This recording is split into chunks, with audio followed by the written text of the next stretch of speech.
안녕하세요, 사연 여러분들. 저는 얼마 뒤 결혼을 앞두고 있는 예비 새내기랍니다. 제 나이는 30대 초반이고요. 대학 졸업하기 전에 취업에 성공해서 지금껏 하루도 쉬지 않고 출퇴근을 하며 일을 해온 평범한 직장인입니다. 평범하긴 해도 물욕이 없고 돈을 알뜰하게 모으고 사는 것에 관심도 많아서 이른 나이지만 벌써 1억 이상의 돈도 모아놓았어요. 제 또래 친구들에 비하며 빚 한 번 지지 않고 차곡차곡 돈을 모으며 나름 잘 살았다고 자부를 합니다. 결혼하는 제 애비 남편도 이런 저랑 비슷한 사람이었죠. 아니, 비슷한 사람이라고 생각을 했죠. 나이대도 비슷하고 직장도 비슷하고 또 데이트를 해도 돈 쓰는 수준도 비슷비슷했던 남자였습니다. 앞으로 이 글에서는 편하게 남친이라고 쓸게요. 결혼 준비를 하면서 남친하고 경제적인 것에 대해서는 충분하게 대화를 나눴어요. 각자 얼마쯤을 모았으니 결혼 준비를 해도 되지 않겠냐고 먼저 말을 꺼낸 것도 남친이었고, 그런 남친의 주도하에 저도 모아놓은 돈을 까놓으면서 같이 머리를 맞대고 준비를 했습니다. 결혼이라고 해봤자 사람 초대하고 우리 결혼했다고 알리는 세레모니랑 다를 게 없다고 생각을 했기 때문에 큰 결혼식을 준비하진 않았어요. 조촐하게 최소한의 인원들을 초대해 자리를 즐길 목적만 있었고, 모아놓은 돈은 최대한 신혼집을 구비하고 살림살이를 제대로 채우는 것에 써보기로 했습니다. 둘 다 결혼 준비를 하기에 앞서 필요한 기본적인 씀씀이에 대해서 충분히 상의를 했고요. 서로 뜻이 맞는다는 걸 충분하게 인지를 하고 난 후 양가 부모님께 결혼을 하겠다고 인사도 드렸네요. 그때 저는 예비 시어머니를 처음 배웠습니다. 남친이랑 연애만 3년 했기 때문에 결코 짧은 시간을 만난 건 아니었는데요. 연애를 한 것에 비해서 어머님은 꽤 늦게 만난 편이었죠. 물론 이건 어머님의 생각이었고요. 저는 독립된 자녀 둘이 결혼이 아닌 연애를 하는 중이었기에 서로의 부모님이나 다른 가족들을 만나는 것에 의무를 둬야 할 필요가 없다고 생각을 하는 사람이었습니다. 물론 저한테 먼저 연락을 하거나 아는 척을 하신다면 당연히 어른이니까 공손하게 인사드릴 준비는 되어 있었죠. 하지만 애비 시어머니는 그런 적극적인 모습도 한 번 보이신 적이 없었고, 결혼을 하겠다고 나서기 전까지는 만나고 싶다는 말조차 꺼내본 적이 없었는지라 저하고 만날 일이 없었어요. 저도 직장 다니고 주말엔 쉬어야 해서 나름 저 혼자도 바쁜 사람이었고요. 그런데 애비 시어머니는 처음 만나는 자리에서 제게 섭섭하다는 하소연을 4절 이상 늘여놓으시더라고요. 저희 부모님은 남친을 보고 그저 반가워로만 하고 좋아하셨는데 애비 시어머니는 정반대의 태도를 보이셨답니다. 미리 한 번쯤은 와서 인사를 했어야 한다며 연애하던 시절에 저를 예의가 없었다는 직설적인 말로 혼을 내는 듯 쳐다보기도 하셨고요. 당황하는 저를 보며 기분을 풀어주기는커녕 앞으로 집안에 시집을 오면 다른 태도를 기대할 수 있는 거냐면서 떠보기까지 하더라고요. 이미 이런 대화 방식으로 저의 기분은 상한 상태였고요. 제 눈치를 살피면서 중재를 하려는 남친 옆에 앉아 이 결혼을 해야 하나 말아야 하나를 진지하게 고민했습니다. 제 표정이 너무 썩었는지 시어머니는 그제서야 제 눈치를 뒤늦게 보기 시작하더라고요.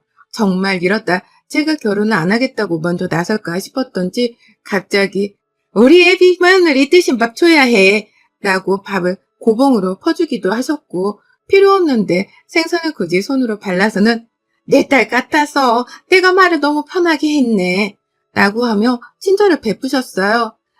채찍질과 당근을 동시에 주는 시어머니의 이 노련한 애비 며느리 다루는 솜씨에 새삼 놀랐고 일단은 우습게 넘겨보려 했습니다. 아직 한 번 봤으니까요. 그리고 그날 저희는 신혼집에 대한 대화를 조금 나눴어요. 결혼식에 필요한 비용은 최소한으로 하되 신혼집을 구하고 살림을 채우는 것에 있어서는 할 수 있는 만큼 돈을 쓰고 싶다고 말이죠. 사실 저희는 직장이 둘 다 서울인데 그에 반해 집값이 너무 높이 치솟아 올라 살 수 있는 곳도 마땅치 않았습니다. 제가 아무리 이 나이에 1억을 모았고 남친도 비슷한 금액의 돈을 모았다고는 하나 그래봤자 둘이 합쳐놓으면 2억밖에 되질 않았어요. 요즘 이 돈으로 서울에 어디에서 집을 사겠냐고요. 그러니 어떻게든 집 말고 들어가는 돈은 최대한 아끼고자 하는 생각이었고요. 이내 신혼집을 구하는 데 있어서도 고민은 많았습니다. 도대체 어디에 들어가 살아야 하나 싶어 말이죠. 하지만 어디까지나 애비 시댁에 갔던 첫날은 인사만 드리는 날이었기 때문에 신혼집을 구하는 것에 대한 대화를 길게 나누고 싶진 않았어요. 그건 남친이랑 제가 첫 번째로 해결을 해야 하는 문제였고 부모님께는 나중에 말을 하는 게 최선이다 싶었거든요. 우리 둘이서 살 집이었으니까요. 그런데 어머님 낌새가 조금 이상했어요. 지금 생각해보니 그때부터 확실히 이상하셨습니다. 한 번도 아니고 여러 번을 저를 처음 보는 날에 절 앞에 두고 아파트를 사야지. 무조건 요즘 같은 때에는 아파트를 사야 하는 거야. 라고 하면서 신혼집을 한두 푼이 드는 것도 아닌 아파트로 구하라 떼를 쓰는 거예요. 분명 제 눈에는 단순히 조언을 해주는 정도가 아니었어요. 무조건 아파트를 사야 하는 거라면서 마치 자신이 들어갈 살 집을 구하는 것 마냥 고집을 피우셨답니다. 그러니 저는 돈이 되는 대로 잘 알아보겠다는 말로 애둘러 빨리 대화를 마치려고 했고 정도가 좀 지나치다 싶었을 때 이만 가봐야 한다며 자리를 정리하고 집을 나왔어요. 집을 나오고 나니 남친은 제가 충분히 기분이 나빴겠다 싶었던지 어머님을 대신해 말을 하더라고요. 우리 엄마가 아파트를 꼭 사고 싶어 하셔. 요즘 부동산 추세가 그러니까 엄마가 말은 저렇게 해도 부동산 공부를 엄청 하시거든. 요즘 같은 때 아파트를 무조건 사고 들어가야 빚지는 장사가 아니래. 그러니까 이왕 우리들이 돈을 합쳐서 집을 사야 하면 무조건 아파트로 들어갔으면 하시는 거지. 라고 말이죠. 이거 변명이라고 시어머니를 대신해서 제게 말하더라고요. 부동산 추세가 그러니까 형편이 어떻건 말건 상관없이 무조건 돈 모으고 대출까지 받아서는 꼭 아파트를 사야 한다더라고요. 그리고 전 그 말에 단박에 눈치를 챘답니다. 이건 남편도 어머님이라 의견이 똑같다는 걸 말이죠. 자신도 아파트가 추세인 게 맞고 아파트를 사야 나중에 돈이 오르건 말건 할 테니 꼭 사야 한다고 의견을 어필하는 중이었던 겁니다. 저한테는 형편에 맞게 잘 구해보고 정 안 되면 전세를 구해도 된다고 말한 남친이었는데 말이죠. 그리고 전 애초부터 우리 수준의 아파트를 구하는 건 무리하는 거니까 전셋집을 구하는 것이 합리적이라고 생각했던 사람이었습니다. 한순간에 같은 계획을 짜고 같은 길을 걷고 있는 사람한테 정반대의 의견을 받고 정반대의 길을 가는 사람이 되어버린 듯 했어요. 집 문제만큼은 부부가 한마음 한뜻으로 생각을 모아서 결정을 해야 하는 큰 문제잖아요. 그런데 애고도 없이 시어머니 되실 분이 첫 만남부터 아파트를 꼭 사야 한다고 다그치는 걸로도 모자라 남친은 그게 합리적인 거고 추세를 따르는 거라고 말을 하니 어이가 없었죠. 저랑 결혼을 하지 않는다면 남친은 돈 2억도 안 될 테고 그러면 아파트를 살 가능성은 더욱 희박해지는 건데도 제 의견 따위는 감히 배려를 해주려고 보이질 않았습니다. 시어머니 되실 분은 너무나 당연하게 배려가 없었고요. 생각이 너무 많았어요. 결혼 준비 과정에서 예상치도 못한 난관에 부딪힌 기분이었달까요? 이런 제 속을 아는지 모르는지 남친은 그저 시어머니가 저를 또 보고 싶어 한다며 자꾸만 집으로 초대를 해줬습니다. 좋은 인상을 받은 것도 아니었고 그렇다고 좋은 대화를 나누고 헤어진 사이도 아니었는지라 또 보는 게 많이 부담스러웠는데요. 시어머니는 제가 또 보고 싶은 건지 우리 애비 며느리 라는 호칭까지 적은 카톡을 저에게 보내면서 집으로 부르기도 하셨어요. 카톡 아이디는 남친이 제 번호를 공유해줘 알아내셨다고 하고요. 그렇게 저는 팔자에도 없는 시어머니라는 존재가 옆에 딱 붙어있는 처지가 되어버렸답니다. 대학 졸업하자마자 직장 다니고 내 돈 벌어 모으고 살면서 내 부모님께조차 들러붙어 본 적이 없던 저였어요. 그런 저를 배려한다고 부모님도 저를 독립된 자식으로 늘 봐주며 존중을 해주셨고요. 그런데 갑작스레 나타난 시어머니가 그놈의 애비 시어머니라는 타이틀을 가지고 저를 자꾸 들들 볶으려는 게 눈에 훤히 보였습니다. 어차피 결혼 준비를 하는 과정에서 어머님이 밥을 먹으러 오라고 불러주니 오늘 가면 좋은 말씀은 한 번은 해주시겠거니 하며 찾아가도 봤는데요. 아유, 전 정말 저한테 무슨 아파트 얘기를 맡겨놓은 줄 알았습니다. 아니, 아파트를 사는 데에 들어가는 수억의 돈을 제 통장에 이미 입금까지 해놓은 줄 알았답니다. 그 정도로 저를 붙들고 한다는 말이 서울 안에 있는 아파트를 꼭 사야 한다는 말뿐이었어요. 저도 물었습니다. 돈이 없는데 도대체 무슨 아파트를 어떻게 사라는 거냐고 말이죠. 솔직히 답답한 마음에 아주 조금은 말이 안 되는 소리를 한다는 식으로 표정 관리를 못한 채 이 질문을 했습니다. 그러면 시어머니는 기다렸다는 듯 부동산 추세에 대해서 읊으시면서 이걸 모르는 제가 바보스럽다 라고까지 말씀을 하시더라고요. 돈이 없다고? 돈이 없으면 대출을 당겼으면 되는 거고 니들 다 노후 보장이 되는 직장을 다니고 있으니 앞으로 대출금 갚을 걱정은 안 해도 되는데 근데도 돈이 없다고? 얘가 뉴스도 안 보나 보네. 요즘 영끌이네 뭐네 말이 맨날 뉴스에 나오고 있는데 넌 그 뜻도 모르겠다. 라고 하면서 대출을 받는 걸 너무나 쉽고 당연하게 말씀하시더라고요. 저도 압니다.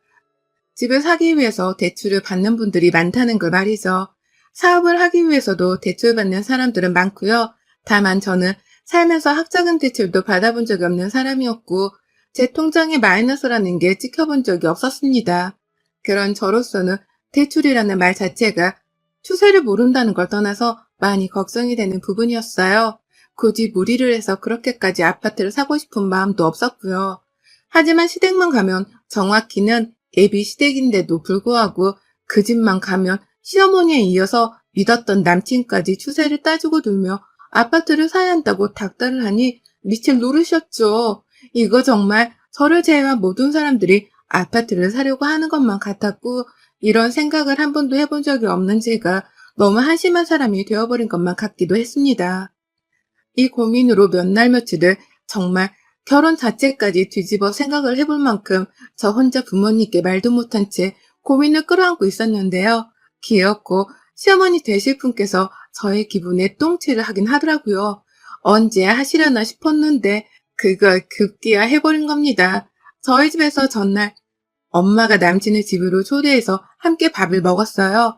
엄마가 요즘 제 기분이 별로 안 좋은 게 눈에 훤히 보이는 것 같았던지 일부러 남친을 집에 초대하면서까지 기분 좋을 시간을 마련해 주신 거죠. 혹시 싸운 게 있으면 이 기회에 풀라는 마음으로 말입니다. 그렇게 밥을 잘 먹고 있다가 집 얘기가 나왔는데 남친이 주저하지 않고 말을 해대더라고요. 자신은 부동산에 대해서 정말 잘 알고 있다는 듯한 거만한 태도로 저희는 아파트를 꼭 사려고 하는데 정확히 어느 지역이 곧 재개발이 될지 그래서 수익이 더 날 수 있는지를 꼼꼼하게 알아보려고요. 라고 말하더라고요. 저하고 상의를 완전히 끝내지 않은 상태에서 저희 부모님께 쐐기를 박듯 말을 던져낸 겁니다. 그러니 저희 부모님은 아파트가 한두 푼이 드는 것도 아닌데 아파트를 산다고 하는 남친의 말에 놀라셨죠. 그만한 돈이 있는 남자인가 싶어 물어보다 결국 그 입에서 나온 대출이란 말에 표정이 불안으로 가득 차셨고요. 남친은 혼자 신이 나서 불안이 아닌 저희 부모님을 보며 시어머니랑 똑같은 말을 했답니다. 요즘 추세가 그게 아니에요. 아유, 잘 모르시네. 아파트 사시면서 그걸 모르시면 어떡해요. 지금 안 사면 언제 더 올라서 더는 못 사게 될지도 모른대. 라고 하며 주절주절 지 혼자 맞다는 말만 골라 했어요. 저희 부모님은 자수성가해서 좋은 시기에 아파트를 샀고 그 외의 부동산 투자에 대해서는 관심이 없는 분들이셨습니다. 관심을 두지 않아도 충분히 노후 준비까지 잘 해가면서 지내고 계시는 분들이셨어요. 근데 남친이 이딴 말을 골라 하니 화가 났죠. 저하고 상의가 덜 된 주제였기에 저는 서둘러 대화를 마무리 지었고 확정된 게 아니라며 부모님께 말씀드린 후 남친을 데리고 집을 나왔어요. 이미 저는 화가 가득 난 상태였는데 남친은 뭐가 잘못된 건지를 모르고 끝까지 제게 왜? 화났어? 표정이 왜 그래? 내가 말 실수한 거야? 라고만 질문을 해댔어요. 대화 자체가 안 통하는 사람이더라고요. 이렇게까지 생각이 다른 줄은 몰랐는데 말이죠. 제가 없으면 돈도 없고 그러면 대출을 받아도 아파트 살 확률이 훨 줄어들 텐데요. 저에게 제안을 하고 부탁을 해도 모자랄 판국에 이미 혼인신고까지 마친 부인이라도 된다는 듯 자신의 고집을 꺾지 않았습니다. 아무리 생각해도 저희 부모님 앞에서 시어머니랑 똑같은 말을 해대면서 요즘 부동산 추세가 어떻느니 아파트를 사는 게 정상이라느니 나는 주제넘는 말까지 한 건 참을 수 없었어요. 순간 어머님을 저희 집에 모셔다 놓은 줄 알았다니까요. 제가 느꼈을 감정은 저희 부모님도 겪게 한 것에 대한 죄책감이 컸고 남친하고는 오늘 작정하고 아파트 얘기는 더 꺼내지 못하도록 하려 하는데 예비 시무원돼서 전화가 왔습니다. 저희 집에 갔다는 걸 알고 아파트 얘기라도 꺼내보라고 하신 건지 대화는 잘 나눴어? 라고 묻는 소리가 바로 옆에서 첫마디로 들렸어요. 근데 남친은 그런 시어머니 앞에서 볼륨을 줄이기는커녕 오히려 당당하게 그리고 답답하다는 식으로 말하더라고요. 아유, 나 진짜 부동산에 붙자도 모르는 사람들이랑 아파트 얘기한다고 엄청 난감했어. 라고요. 그러면서 저를 슬쩍 쳐다보는데 이 자식이 나에게 눈치를 주고 있다는 생각이 들었어요. 하지만 화를 내기도 전에 시어머니가 재차 남친에게 말을 하셨습니다. 아유, 그 집은 왜 그 모양이래 정말. 지금 아파트를 사야 하는데 지금 안 사면 언제 사겠다는 거야? 정말 바보 천치들 아니야? 정말로? 라고 말이죠. 혼자 흥분을 한 건지 목소리를 엄청 띄워가면서 감히 저에게 저뿐만 아닌 저희 부모님까지 바보 천치가 아니냐는 말로 한심해 죽겠다고 짜증을 부리는데 저는 그 말을 바로 옆에서 다 듣고 있었습니다. 그러다 결국 빡이 쳐버리다 못해 제 승질머리가 피까지 거꾸로 솟아오르게 만드는 바람에 그 자리에서 핸드폰을 대고 소리를 쳤어요. 니들 집구석이랑은 결혼 안 해. 아파트를 사든 말든 난 이제 상관없으니까 니들끼리 니들 돈으로 알아서 사. 능력도 안 되면서 어디서 보고 들은 건 있어가지고 그놈의 아파트. 라고 하며 남친의 옆에서 진저리를 치며 자리를 떠났습니다. 뒤에서 남친은 얼이 빠졌던지 한동안 시어머니랑 통화를 마저 한다고 저를 따라오지 못하더라고요.